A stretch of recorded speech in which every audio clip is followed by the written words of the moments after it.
Merci Monsieur de Flessel. La parole est à Monsieur Philippe Folliot pour le groupe UDI pour 5 minutes.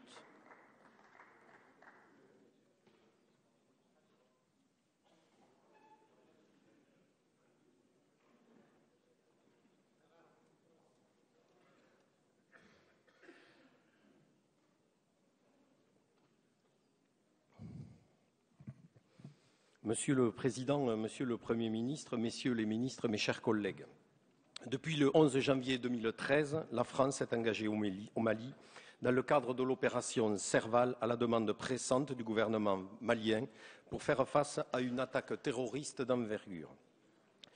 Les députés du groupe UDI, derrière leur président Jean-Louis Borloo, ont immédiatement apporté un soutien sans réserve au président de la République et au gouvernement dans un cadre de responsabilité face à une situation d'extrême urgence et de danger tant pour la population malienne que pour les 6 000 ressortissants français de Bamako. Il y a des moments où nous, centristes, pensons que les postures politiciennes doivent s'effacer quand l'essentiel est en jeu. Cet engagement de nos troupes, c'est avant tout l'engagement de la France pour défendre nos valeurs universelles, la démocratie, la liberté et la lutte contre le terrorisme international. Nous saluons le professionnalisme et le courage de nos 4 000 militaires français déployés au Mali, qui mènent, dans un contexte plus difficile qu'il n'y paraît, une action exemplaire. Ils sont la fierté de la France. Qu'il me soit d'ailleurs permis de rendre hommage aux blessés touchés dans leur chair et au chef de bataillon Damien Boiteux du 4e régiment d'hélicoptères des forces spéciales de Pau et au sergent-chef Harold Vormezele du 2e REP de Calvi, mort au combat. Après l'avancée très rapide de nos forces vers le nord Mali, il apparaît évident que la réalité tactique de cette guerre a récemment atteint un nouveau stade. Ne nous y trompons pas. Comme nous l'avions dit dès le début, le repli tactique des fondamentalistes dans leur profondeur stratégique qu'est le désert et le massif de l'Adrar des Ifoghas nous montre le caractère durable des opérations militaires avant la stabilisation de la situation. Soulignons l'implication de tous les pays d'Afrique subsaharienne dans la MISMA, qui, nous l'espérons, sera prochainement remplacée par une force de casques bleus sous égide ONU, dont le mandat, comme nous l'ont dit tout à l'heure nos collègues députés maliens, que je veux saluer, devra aller au-delà de la simple interposition. Soulignons également le rôle de 2 pays, le Tchad, qui a subi de lourdes pertes, mais aussi l'Algérie, qui, de par sa capacité à fermer sa frontière, bloquera les nécessaires soutiens logistiques aux djihadistes. La solution ne peut pas être seulement militaire.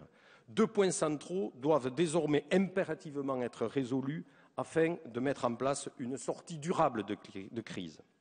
Tout d'abord, il est crucial de stabiliser la situation politique au Mali, notamment en ce qui concerne les Touaregs et le MNLA, et ce, dans les meilleurs délais avant les élections prévues en juillet 2013.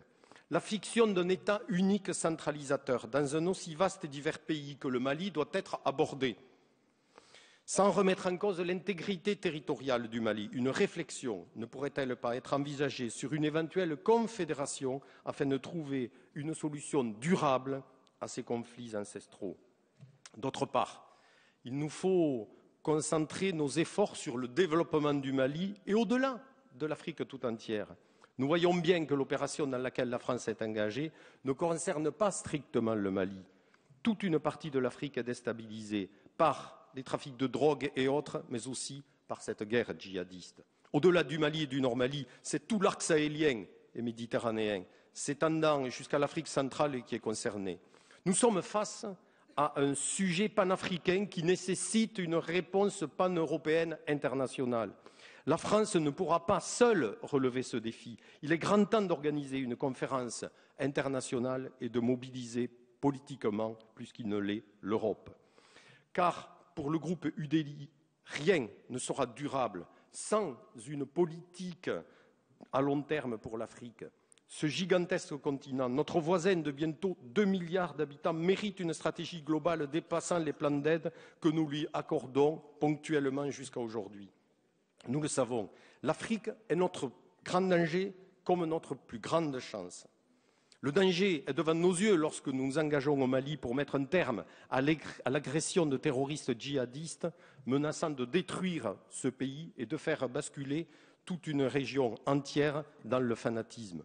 Nous devons également être conscients de la chance exceptionnelle que représente notre voisin africain, des forêts intactes, des ressources naturelles, un formidable potentiel en matière d'énergie renouvelable, une population jeune dont le dynamisme ne demande qu'à s'exprimer. J'ajouterai l'avenir de la francophonie, c'est l'Afrique. Il en va de notre responsabilité de mettre en place un grand plan de solidarité éducatif, énergétique et climatique pour l'Afrique.